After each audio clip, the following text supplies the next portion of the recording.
Everyone, this side Ashu Tiwari. Once again, welcome back to my YouTube channel. If you people are watching this video first time, please go and subscribe it. So dear student, in the last video session, we had completed the first part of introduction of polynomial. In this video session, we are going to continue from there. Okay. So थोड़ा सा recap आपको दिखा देना चाहता हूँ, feel कराना चाहता हूँ. फर्स्ट पार्ट ऑफ इंट्रोडक्शन में हम लोगों ने पढ़ा था टर्म्स क्या होता है, और टर्म्स के बाद फिर हमने अलजेब्रिक एक्सप्रेशन पढ़ा था. अलजेब्रिक एक्सप्रेशन के बाद टर्म्स में कोफिशिएंट क्या होता है और वेरिएबल्स क्या होता है उस पर बात करी थी. उसके बाद फिर हम लोगों ने पॉलिनोमियल्स क्या होता है, पॉलिनोमियल के बाद डिग्री ऑफ पॉलिनोमियल्स की हमने बात करी थी. तो अगर पॉलिनोमियल आपका वन वेरिएबल वाला होता है तो उसमें मैंने बताया था कि जो हाईएस्ट पावर होता है उसी को बोला जाता है डिग्री ऑफ द पॉलिनोमियल. लेकिन कभी कभी ऐसा होता है कि पॉलिनोमियल आपके जो होते हैं अलजेब्रिक एक्सप्रेशन, ये जो पॉलिनोमियल आपका होता है वो टू और मोर वेरिएबल्स में आ जाता है. ऐसी कंडीशन में सारे टर्म्स को सेपरेट करते हैं, फिर एक टर्म को हम देखते हैं अगर उसमें भी टू वेरिएबल या टू और मोर वेरिएबल्स हैं तो उन सारे वेरिएबल्स के पावर्स को ऐड करते हैं. ऐड करने के बाद सारे पावर्स को हम ऑब्जर्व करते हैं, जो पावर हाईएस्ट होती है उसी को उस अलजेब्रिक एक्सप्रेशन या उस पॉलिनोमियल की डिग्री कही जाती है. अब उसी के आगे से हम कंटिन्यू करते हैं. तो डिग्री के बेसिस पे पॉलिनोमियल के यहाँ मैंने लिख रखा है पॉलिनोमियल्स ऑफ वेरियस डिग्री. अगर डिग्री अलग अलग है तो उन पॉलिनोमियल का स्पेसिफिक नेम है, क्या क्या नेम हो सकता है वो देखते हैं. तो एक पहला यहाँ पे मैंने लिख रखा है लीनियर पॉलिनोमियल. लीनियर पॉलिनोमियल क्या होता है? A polynomial of degree 1 is called linear polynomial. एक ऐसा पॉलिनोमियल जिसकी डिग्री 1 हो. डिग्री का मतलब वेरिएबल की हाईएस्ट पावर 1 होनी चाहिए, उसको बोलेंगे लीनियर पॉलिनोमियल. जैसे एग्जांपल लिख के दिखा दे रहा हूँ. जैसे मैंने लिखा 4x, तो 4x में x की जो पावर है वो 1 है. तो जैसे 4x है तो x की मैक्सिमम पावर 1 है, तो इसको बोलेंगे लीनियर पॉलिनोमियल. या और भी लिख सकते हैं, जैसे हमने लिखा 4x plus Y plus Z. इस तरीके का कोई भी मैंने अलजेब्रिक एक्सप्रेशन या मैंने पॉलिनोमियल लिख रखा है. तो इसमें सारे वेरिएबल्स को ऑब्जर्व करेंगे और मैक्सिमम पावर हमको 1 मिलेगी, तो उसको बोलेंगे लीनियर पॉलिनोमियल. तो कहने का मतलब ये कि कोई भी पॉलिनोमियल हो और उसमें वेरिएबल की मैक्सिमम पावर अगर 1 है तो ऐसे पॉलिनोमियल को लीनियर पॉलिनोमियल कहा जाता है. अब दूसरी तरफ अगर बात करते हैं क्वाड्रेटिक पॉलिनोमियल. क्वाड्रेटिक पॉलिनोमियल तो इसकी डिफिनेशन आप समझ सकते हैं. अ पॉलिनोमियल ऑफ डिग्री 2, एक ऐसा पॉलिनोमियल जिसकी डिग्री 2 होती है. डिग्री 2 का मतलब है वेरिएबल की मैक्सिमम पावर या हाईएस्ट पावर 2 होनी चाहिए, तो उसको बोला जाता है क्वाड्रेटिक पॉलिनोमियल. यहाँ एग्जांपल कुछ मैंने लिख के दिखाया हुआ है. X square plus 5x plus 9, ये एक पॉलिनोमियल है. और पॉलिनोमियल कैसा पॉलिनोमियल है? जब अगर एक टर्म होता है तो उसको मोनोमियल बोलते हैं, 2 टर्म्स होता है तो बायनोमियल बोलते हैं, 3 टर्म्स होता है तो उसको ट्राइनोमियल बोलते हैं, और 3 से ज्यादा टर्म्स अगर हो जाते हैं उनको पॉलिनोमियल्स बोला जाता है. इवन 1 टर्म्स वाले को भी आप पॉलिनोमियल बोल सकते हो. तो ये आपका ट्राइनोमियल है. ट्राइनोमियल को भी पॉलिनोमियल कह सकते हैं, तो ये पॉलिनोमियल है. अब इसमें 9, 5x और एक्स स्क्वायर में देखेंगे तो आपको हाईएस्ट पावर इस पॉलिनोमियल में वेरिएबल x की हाईएस्ट पावर 2 है. और जब हाईएस्ट किसी पॉलिनोमियल की हाईएस्ट पावर जब 2 होती है तो वैसे पॉलिनोमियल को बोला जाता है क्वाड्रेटिक पॉलिनोमियल. इसलिए ये पॉलिनोमियल क्वाड्रेटिक पॉलिनोमियल है. इसी तरीके से नेक्स्ट एग्जांपल देखेंगे 3x square plus 9y plus 5. इसमें y की हाईएस्ट पावर 2 है, इसलिए ये भी क्वाड्रेटिक पॉलिनोमियल है. और थर्ड वाला देखते हैं xy plus yz plus zx. ये है तो ट्राइनोमियल. ट्राइनोमियल का मतलब इसमें 3 टर्म्स हैं. इनको पहले अगर हम सेपरेट करेंगे तो हमको मिलेगा xy फिर yz फिर zx.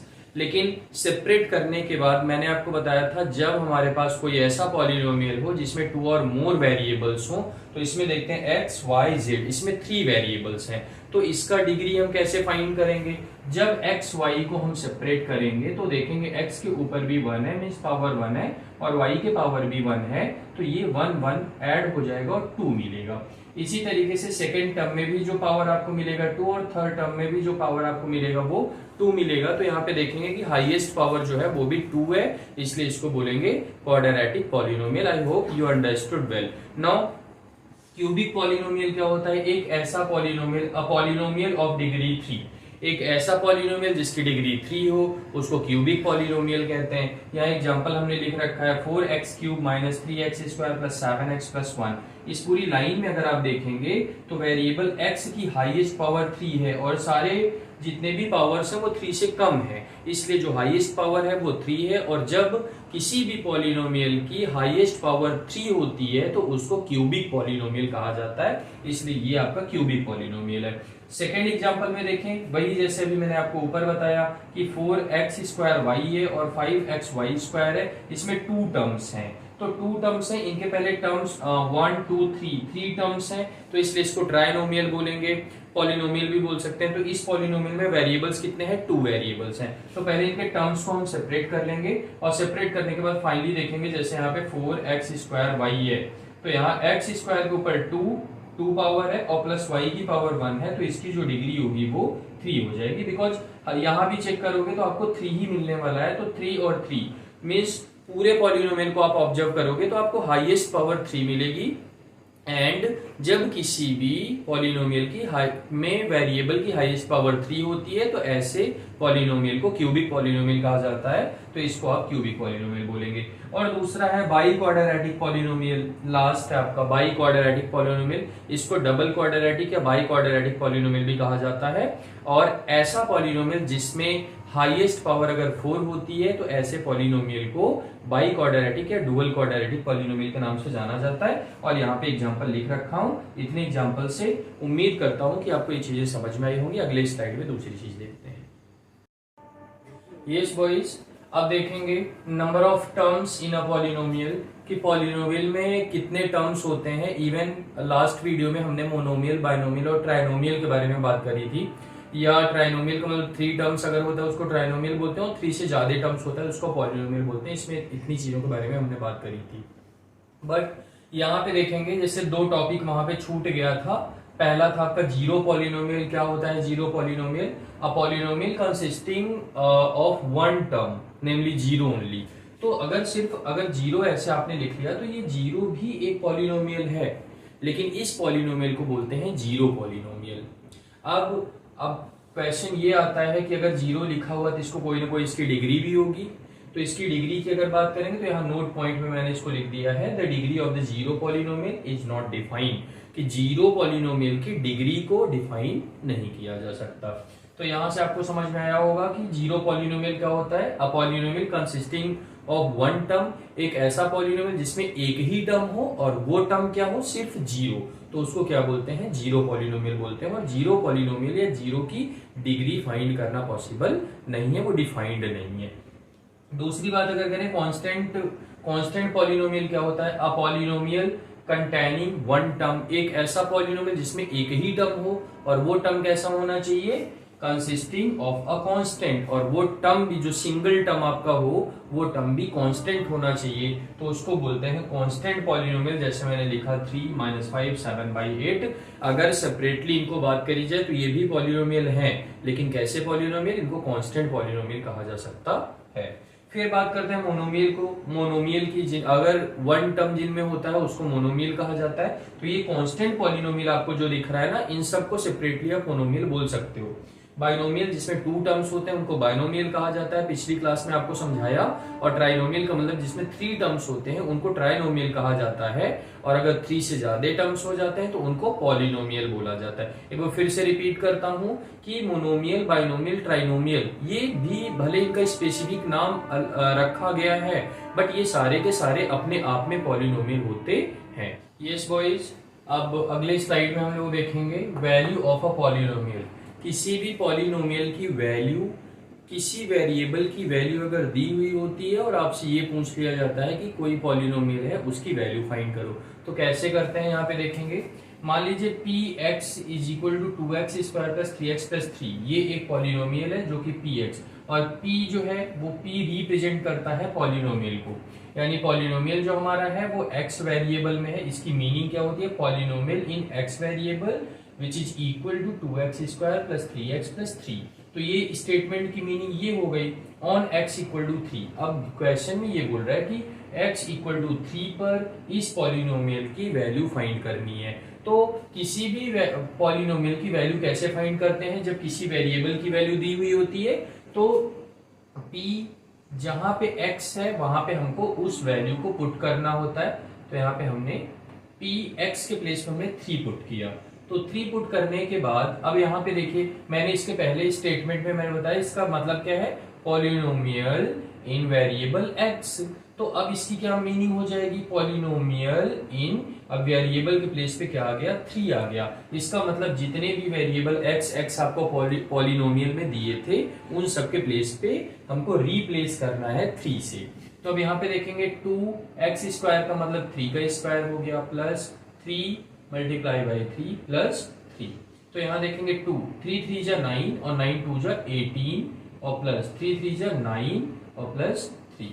तो यहाँ देखेंगे 18 और 9 27 होता है, 27 और प्लस 3 इक्वल टू 30। सो 30 जो आपको मिला हुआ है ये 30 इस पॉलिनोमियल की वैल्यू है जब वेरिएबल x की वैल्यू 3 दिया हुआ होगा तब। तो इस तरीके से हम किसी भी पॉलिनोमियल की वैल्यू फाइंड कर सकते हैं जब हमको किसी वेरिएबल की वैल्यू दी हुई होगी तब। अगले पॉइंट पे हम देखते हैं जीरोज ऑफ अ पॉलिनोमियल। किसी भी पॉलिनोमियल का जीरोज क्या होता है, चीजें तो सेम है, जैसे हमने वैल्यू ऑफ अ पॉलिनोमियल यहाँ पे निकाला, अगर कोई यहाँ पे ऐसी वैल्यू होती जिसको रखने पे इस पूरे पॉलिनोमियल की वैल्यू 0 आ जाती, तो उसी वैल्यू को जो हमने वहां पे x के प्लेस पे पुट किया था उसी वैल्यू को हम जीरो ऑफ द पॉलिनोमियल बोलते। यहाँ पे स्टेटमेंट में मैंने लिख रखा है let p x be a polynomial. मान लीजिए कोई पी एक्स आपके पास पॉलिनोमियल है, तो उसके बाद आगे क्या कर रहे हैं, if p alpha equal to 0, तो जो x है ना x, तो x की जगह पे हमने कोई वैल्यू मान लीजिए अल्फा हमने रख दिया और वो वैल्यू अल्फा रखने पे उस पूरे पॉलिनोमियल की वैल्यू 0 आ गई, तो उसी अल्फा जो नंबर आपने अल्फा रखा उसी अल्फा को क्या बोलेंगे, जीरो ऑफ द पॉलिनोमियल बोलेंगे। यहाँ पे समझते हैं इसमें क्वेश्चन कैसे आ सकता है। क्वेश्चन इस तरीके से आएगा, check is x equal to 3 a zero of the given polynomial. तो पॉलिनोमियल आपको ये दिया हुआ है p x equal to 3x square minus 27 और आपको चेक करना है कि क्या x इज इक्वल टू 3 जो है ये x इक्वल टू 3 यानी x की वैल्यू अगर आप 3 रखते हो तो क्या ये 3 इसका 0 है। और 0 का मतलब क्या होता है, अगर 3 को आप रख रहे हो और अगर पॉलिनोमियल 0 हो जा रहा है, 0 हो जा रहा है तो वो 0 है, और अगर 0 नहीं हो पा रहा है तो वो 0 नहीं है। तो यहाँ पे देखेंगे अब p x के प्लेस में हमको क्या पुट करना है, 3 पुट करना है, तो यहाँ पे हमने 3 लिख लिया। अब 3 मल्टीप्लाई बाई 3 का स्क्वायर हो जाएगा माइनस 27। अब 3 स्क्वायर का मतलब होता है 3 3 जा 9, 9 3 जा 27। तो 27 में 27 को अगर आप सब्ट्रैक्ट करते हो तो 0 मिलेगा, यानी p और ब्रैकेट में 3 इक्वल टू 0 यानी x। अब ये देखिए पॉलिनोमियल तो आपको px था, तो x के प्लेस पे हमने कौन सी वैल्यू रखी, 3 रखी, और जिसकी वजह से पूरा पॉलिनोमियल की वैल्यू 0 आ गई। तो ऐसी कंडीशन में जो x के प्लेस पे आपने रखा उसी को क्या बोला जाता है, 0 बोला जाता है। Yes 3x equal to 3 is a zero of given polynomial. तो यहाँ पे आप लिख सकते हो s।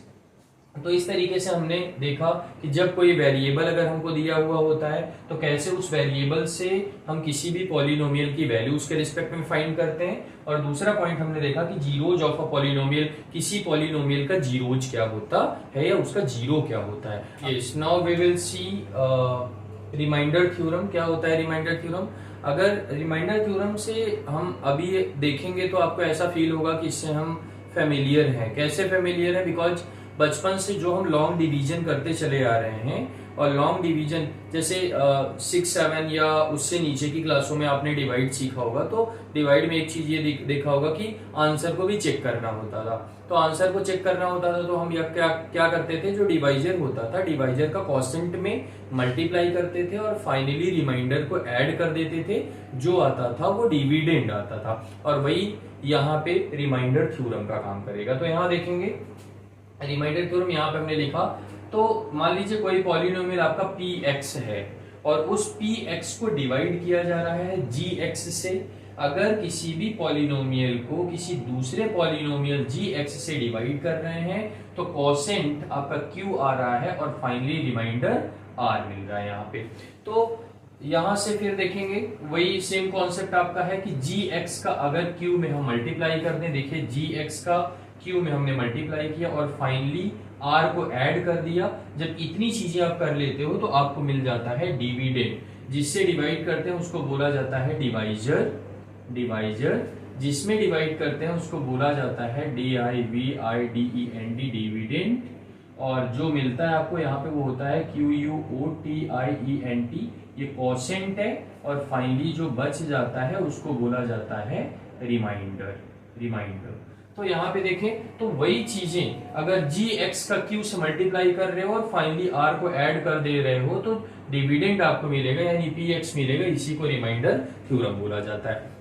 हम इस पॉइंट में क्यों रिमाइंडर थ्योरम के बारे में स्टडी करने चल रहे हैं, बिकॉज जो एक्सरसाइज में हमारे क्वेश्चंस है उसमें हमको रिमाइंडर फाइंड करना है। तो रिमाइंडर को फाइंड करने का दो तरीका आपको मैं बताऊंगा। एक तरीका वो जो बचपन से हम सीखते चले आ रहे हैं, क्लास 8 में भी हमने बाइनोमियल टू मोनोमियल में हमने डिवाइड करना सीखा। मोनोमियल का मतलब ट्राइनोमियल या क्वाड्रिनोमियल में इस तरीके से हमने डिवाइड करना सीखा। यहाँ भी वही कर रहे हैं। इसमें क्वेश्चन कैसे आता है, क्वेश्चन ये आता है फाइंड रिमाइंडर। आपको रिमाइंडर फाइंड करना है when px something is divided by gx। जब px ये जो है इसको डिवाइड किया जा रहा है gx यानी x+1 से, तो रिमाइंडर कितना होगा। तो देखें तरीका क्या होता है, x+1 से हम डिवाइड करते हैं किसमें, 2x² प्लस 6x प्लस 9, इसमें हम डिवाइड करेंगे। डिवाइड करने का तरीका क्या होता है, जिससे हम डिवाइड करने चलते हैं उसके फर्स्ट वाले वेरिएबल को हम डिविडेंड के फर्स्ट वाले टर्म के तरीके से बनाने की कोशिश करते हैं। तो x में हम कितने से मल्टीप्लाई करें कि 2x² आ जाए। तो ये आपको समझ में आ जाना चाहिए कि x में अगर यहाँ पे 2 लगा दो यानी 2 से मल्टीप्लाई कर दो तो ये 2x हो जाएगा। और अगर यहाँ पे x भी ले लिया यानी 2x का मल्टीप्लाई अगर x में किया तो 2x² हो जाता है। हमारी प्रायोरिटी यही होती है कि हम फर्स्ट टर्म को फाइंड करना चाहते हैं। इसके लिए जो डिवाइजर होता है उसमें किस चीज से मल्टीप्लाई या डिवाइड करें कि ये फर्स्ट टर्म को हम पा सकें। तो यहाँ पे 2x से हमने x में मल्टीप्लाई किया तो हमको मिला 2x²। अब फिर क्या, 2x से हमने इसमें तो मल्टीप्लाई कर लिया, लेकिन 2x से अब 1 में भी मल्टीप्लाई करना पड़ेगा। तो 2x से 1 में हमने मल्टीप्लाई किया तो ये हो गया आपका 2x। अब यहाँ देखेंगे अंडरलाइन करेंगे और डिवाइड में आपको ये पता होगा जब यहाँ पे कोई चीज आ जाती है तो ऊपर वाले से नीचे वाले को सब्ट्रैक्ट किया जाता है। और जब किसी भी अलजेब्रिक एक्सप्रेशंस को सब्ट्रैक्ट करते हैं तो उसको उसके साइन को चेंज कर देते हैं। तो यहाँ पे प्लस साइन है ये माइनस हो जाएगा, यहाँ प्लस है ये माइनस हो जाएगा। और फाइनली सेम चीज अगर प्लस में है सेम चीज माइनस में है तो वो कैंसिल आउट हो जाता है या वो 0 आ जाता है। यहाँ पे देखेंगे 6x प्लस साइन के साथ है और 2x माइनस साइन के साथ है। और आपको पता होगा कि एडिशन सब्ट्रैक्शन में प्लस माइनस लाइक टर्म्स अगर होते हैं और अपोजिट साइन उनके हैं तो वो सब्ट्रैक्ट होता है। तो 6x प्लस में है 2x माइनस में है, प्लस माइनस माइनस यानी सब्ट्रैक्ट होगा। 6x में से 2x को सब्ट्रैक्ट करेंगे तो मिलेगा 4x। लेकिन जो बड़ा होता है जो ज्यादा होता है उसके आगे का साइन जो कि प्लस हम लिखते नहीं, ये हाइड होता है। और फाइनली यहाँ पे हम लिख लेते हैं 9। फिर से वही काम हमको करना है, x में कितने से मल्टीप्लाई करें कि हमारा फर्स्ट टर्म आ पाए जो बचा हुआ है। तो इसमें अगर हम 4 से मल्टीप्लाई करते हैं तो मिल जाएगा इजीली। तो 4 का x में मल्टीप्लाई करेंगे तो 4x हो जाएगा। फिर प्लस प्लस प्लस और 4 का 1 में मल्टीप्लाई करेंगे तो 4 हो जाएगा। फिर अंडरलाइन करके सब्ट्रैक्ट करेंगे, साइन चेंज हो जाएगा, माइनस माइनस ये कैंसिल और 9 में से 4 को सब्ट्रैक्ट करेंगे तो 5। ये आपका रिमाइंडर आ गया। तो ये लॉन्ग डिवीजन मेथड से हमने रिमाइंडर फाइंड किया। लेकिन अब हम यूज करने चल रहे हैं रिमाइंडर थ्योरम। मान लीजिए ये क्वेश्चन आपका 1 नंबर में आता है कि इसका रिमाइंडर आपको बताना है, तो इतना करने की लॉन्ग डिवीजन मेथड से इसको सॉल्व करने की कोई जरूरत नहीं होती। तब हमारा ये जो रिमाइंडर थ्योरम हम यूज कर रहे हैं वो ज्यादा हमारे लिए बेनिफिशियल होता है। अब इसको देखेंगे, px जो आपका पॉलिनोमियल था वो था 2x² प्लस 6x प्लस 9। तो रिमाइंडर थ्योरम में हम करते क्या है, जो आपका वो होता है जिसे डिवाइड करने चल रहे हैं, तो gx इज इक्वल टू जो x+1 है, इस gx को हम 0 के इक्वल मान लेते हैं, 0। तो यहाँ देखेंगे gx की जगह पे x+1 था, अब ये 1 उधर जाएगा तो x इक्वल टू हो जाएगा -1। अब जो पॉलिनोमियल आपका था, जो px आपका था, उस px की वैल्यू क्या थी, वो px पॉलिनोमियल क्या था, 2x² प्लस 6x प्लस 9। अब जो x है उस x के प्लेस पे हम क्या रखेंगे, -1। तो यहाँ देखें p -1, तो ये आपका हो जाएगा 2 मल्टीप्लाई बाय -1 का स्क्वायर और प्लस 6 मल्टीप्लाई बाई -1 और प्लस 9। अब यहाँ ध्यान से देखें, कभी किसी भी नेगेटिव नंबर की जो पावर होती है, अगर वो पावर इवन है तो उस आंसर में नेगेटिव साइन हट जाता है, माइनस साइन हट जाएगा। तो यहाँ भी जब 1 का स्क्वायर करेंगे तो माइनस नहीं रहेगा, सिर्फ आपका 2 बचेगा। और ये देखेंगे कि 6 प्लस में है, 1 माइनस में है, प्लस माइनस माइनस, साइन यहाँ पे माइनस हो जाएगा, 6 और प्लस 9 होगा। अब देखें ये 9 प्लस में है, 2 भी प्लस में है, ये दोनों लाइक टर्म्स हैं या कांस्टेंट है, तो प्लस प्लस वाला दोनों ऐड होगा। 9 में 2 को ऐड करेंगे तो 11 और 11 में 6 को सब्ट्रैक्ट करना है तो 5। तो यहाँ देखेंगे p -1 इक्वल टू 5, तो इजिली यहाँ से हमने रिमाइंडर सिर्फ 2 लाइन में हमको मिल गया। तो रिमाइंडर थ्योरम का भी यूज करते हैं रिमाइंडर को फाइंड करने के लिए। एक बेसिक सा कॉन्सेप्ट था, आपको उम्मीद करता हूँ समझ में आया होगा। तो आज की इंट्रोडक्शन क्लास में बस इतनी चीजें, एक वीडियो क्लास और होगी इंट्रोडक्शन की जिसमें हम सारे कॉन्सेप्ट को क्लियर कर लेंगे। For today thank you very much, we will see you tomorrow, thank you.